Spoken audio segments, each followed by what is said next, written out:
What's up, y'all? Welcome to the channel. I'm Jay, and this is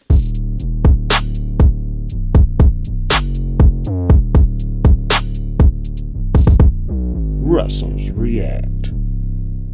So y'all please hit that like, share, and subscribe button for me. And if you got any suggestions on what we should do next, make sure you're dropping it in the comments. Also, check out the playlist at the end of the video or down in the description box if you want to see more videos like this. You'll also find a link there to support this channel by donating your boy a coffee if you so choose. It's never an obligation, but it does help out. And I appreciate the ones that already have. I don't let that kind of stuff go by like it's just something little. You know, I open my phone and I see that one person has donated me one coffee, and to me that's huge. Just know that you're very much appreciated. I'm still up for debate, you know. Should I give y'all a jump ahead on a song request or something to jump the list? You want to shout out? You know, anything you want to say? Do you want me to try and create something? You know, y'all let me know. I'm here for it. I'm here to just kind of make this YouTube journey something special for me, something special for y'all. I'm enjoying the heck out of this Ren stuff, so y'all just let me know what you want to do. If you make a donation to me, just when you say, hey, thanks for reacting or whatever it is, say, hey, this is what I'd like out of it. And it's not like you're sitting here asking me a favor. I mean, you're doing me a favor by donating. Also, make sure you go to these artists' channels, specifically Ren on this one, and go support them in any way that they have to support them. Watch their videos, you know, like, share, subscribe to them. Today, what we have for you is Ren with the song cide. Now, I say it like that because I hear other reactors avoid this word. I don't know what it does to YouTube. I don't know how they look at it. I just know they always say that, and they'll go unalive themselves. And I was like, you know, we're not going to censor the F-bombs, but we're going to censor words like that. So I don't get it. I don't know enough about it. I'm so new. I think this is about his friend Joe, just because I'm assuming, and you know what assuming does, but I'm assuming because he lost his friend Joe in this manner. Let's get it.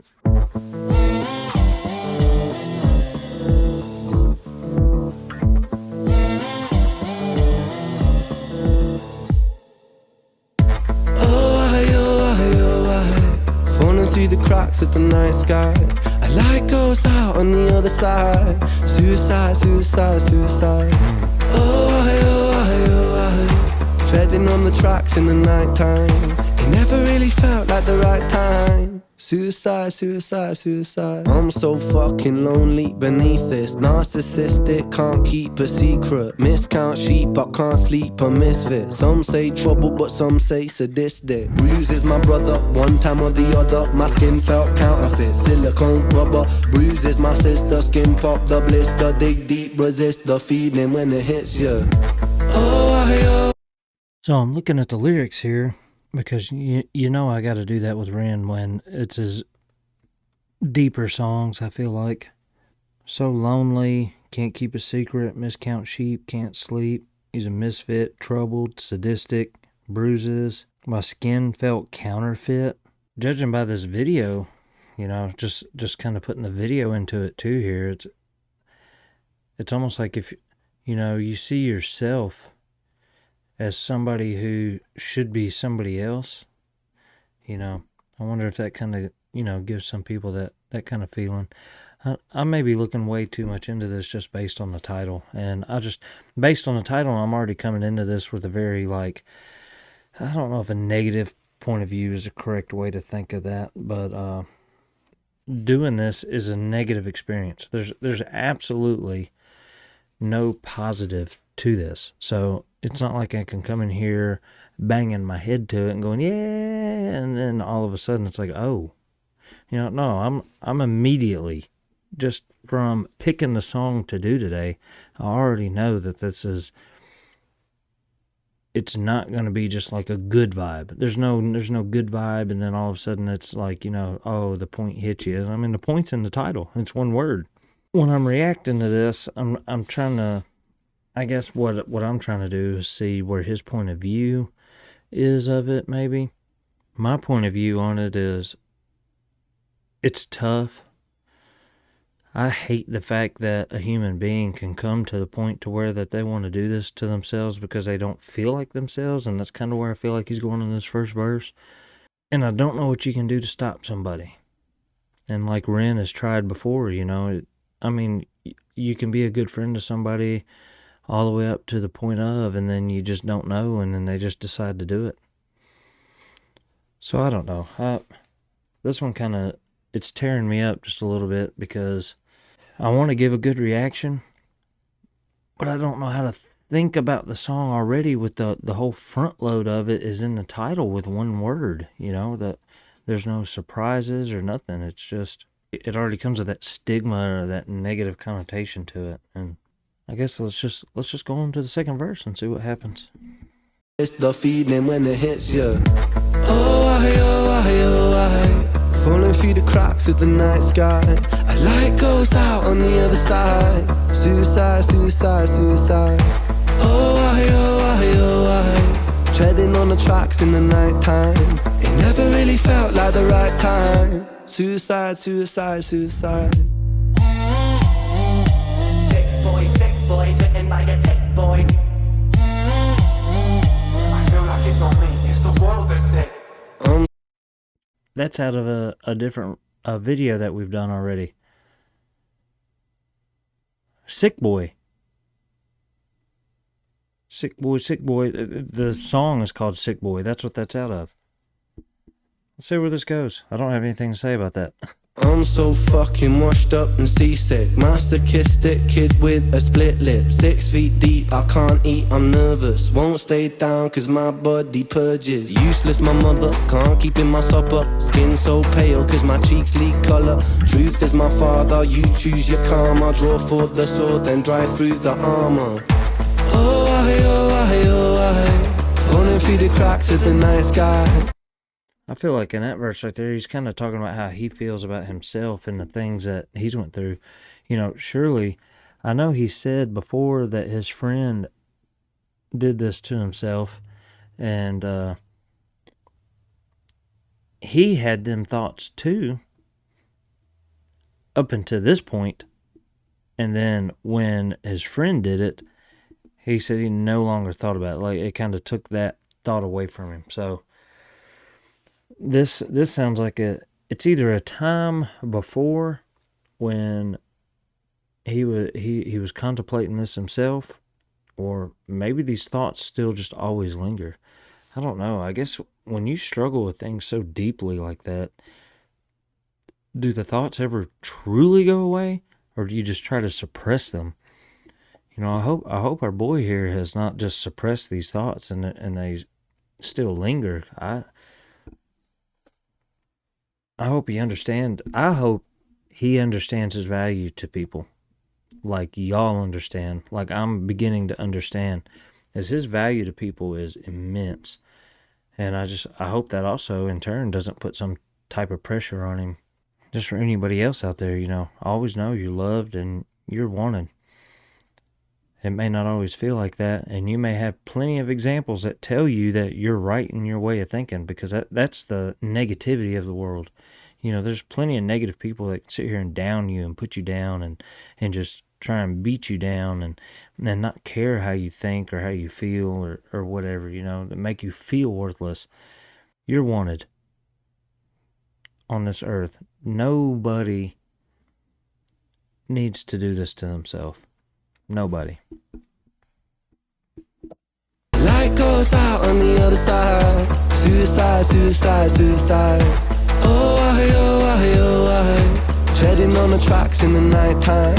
It never really felt like the right time. Suicide, suicide, suicide. Suicide, suicide, suicide. Suicide, suicide, suicide. Suicide, suicide, suicide. Suicide, suicide, suicide.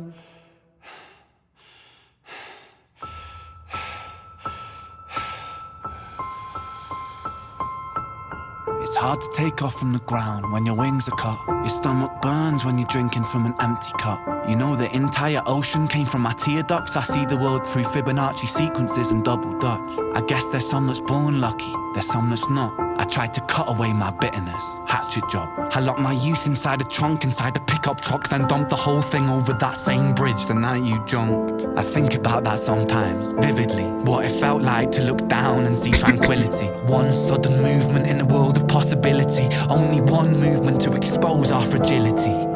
I fucking miss you, and I miss myself.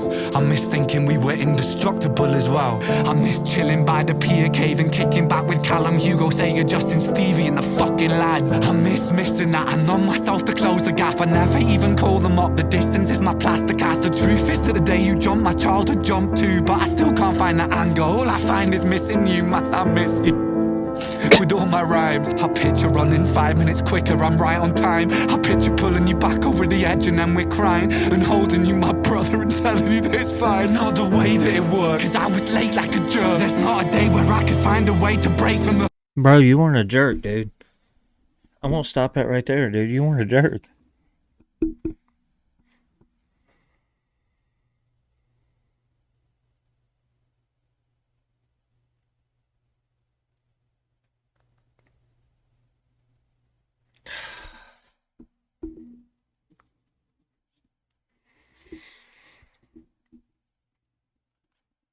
Y'all, when I watch that Ren, the chapters 1 through 8, he talked quite a bit about this. And I did he do this song on those chapters?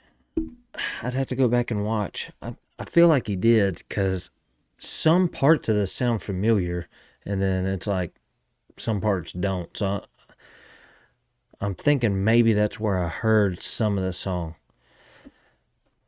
But bro,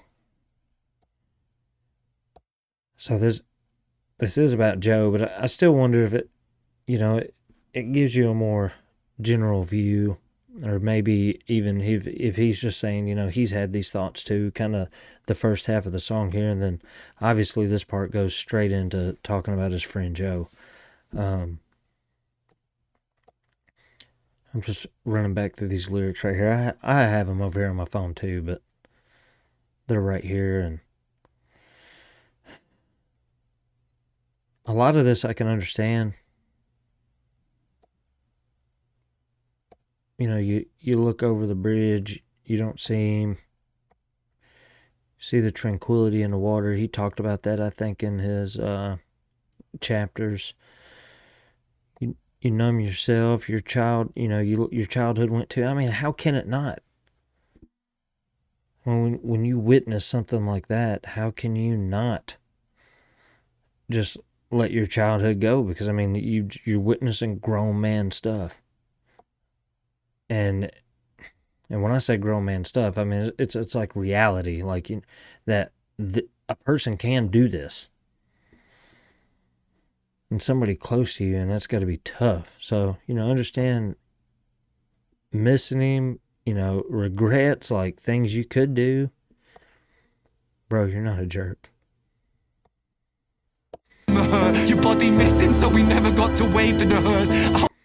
And telling you that it's fine, not the way that it worked, cause I was late like a jerk. There's not a day where I could find a way to break from the hurt. Your body missing, so we never got to wave to the hers. I hope you're listening, I love you, man, I miss you absurd. Fuck.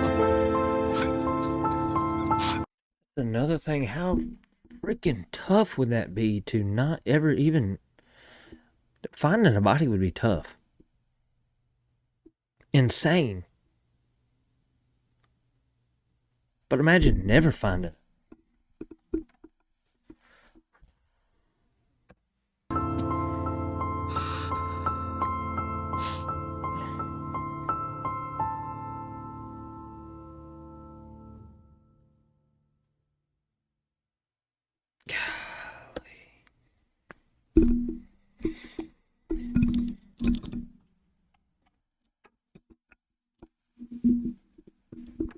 Hold on, I'm still struggling with my different equipment. I don't even know how to operate.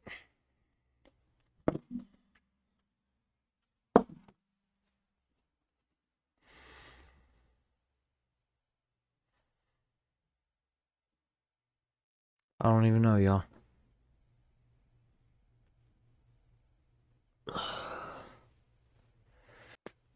I can't even imagine, guys. I can't even imagine. That's a very touchy subject. I'm sure, I won't say a lot of y'all, but I'm sure there's a portion of y'all that are watching my videos that have dealt with this firsthand. I've not dealt with this firsthand. I've known people. I remember, I don't even know if this is worth talking about, but I mean, here we go. I remember there was one guy that I went to high school with. This is probably the main person that I remember that did this. In my freshman year, we had a math teacher, and she was very religious. And at the time, I was not. I had given up on God. I'd given up on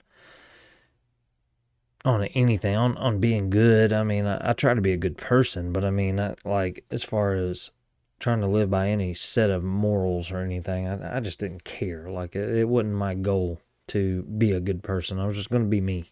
You know, that's kind of my thought. Not a good thought, but that was my thought. But there was this kid in my class, and he used to bring a Bible with him to school every day, and he would read it. He would sit there and read it. In his first period, beginning of the day, he'd be there reading, waiting on class to start. I always remember thinking, you big dummy, you know. Now, let's fast forward a couple years. He had given up on all that. And in my mind, I was like, oh, heck, you know, I remember this kid being like the goody two shoes Christian kid, and he just giving it. Now he said, I'm going party mode. He got into drugs, he got into drinking, he got into just doing everything. And we're still in high school. So after high school, I remember it being a few years anyway after high school, me and him gotten into a little argument over some political stuff. Now, I'm not going to get into what it was about. It was just a stupid online argument over political stuff on Facebook comments. So, you know, just that kind of thing. I'd never talked to him since high school up to that point, and I never talked to him after.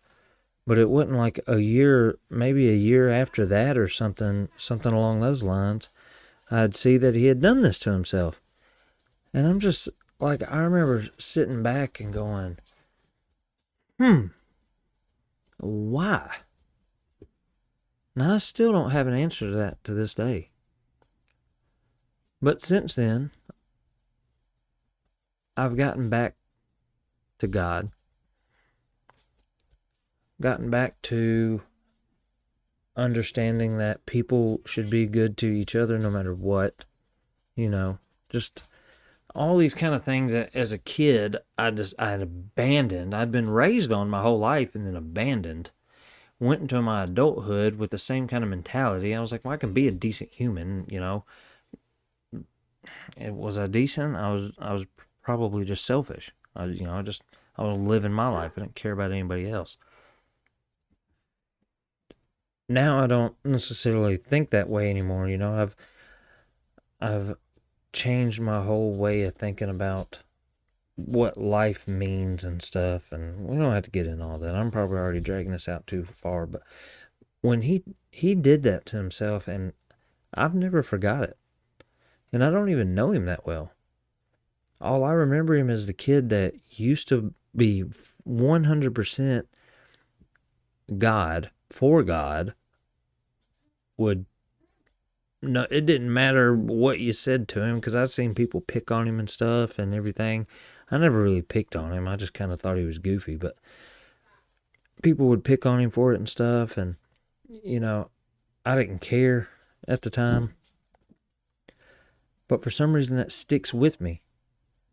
That he went from being a full-fledged believer to fully abandoning it. And like when I abandoned, I don't know that I ever fully abandoned, you know, because I come back to it realizing, that I made some mistakes and this and that. I'm not saying I'm better or anything. That's not what I mean by that. All I'm saying is like he fully abandoned, turned to atheist, abandoned all of his beliefs, and then ended up doing that to himself.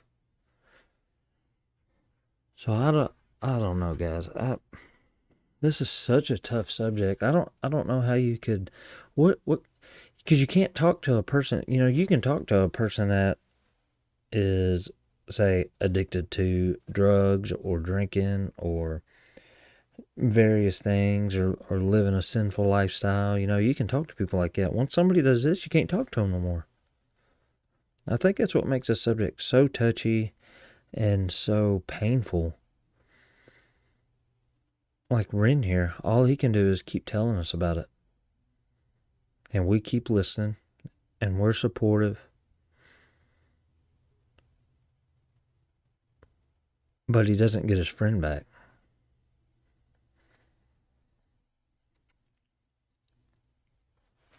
I've talked a lot on this one, guys. I hope you appreciate my comments. I can't wait to see what y'all tell me in the comments. Until next time, peace out.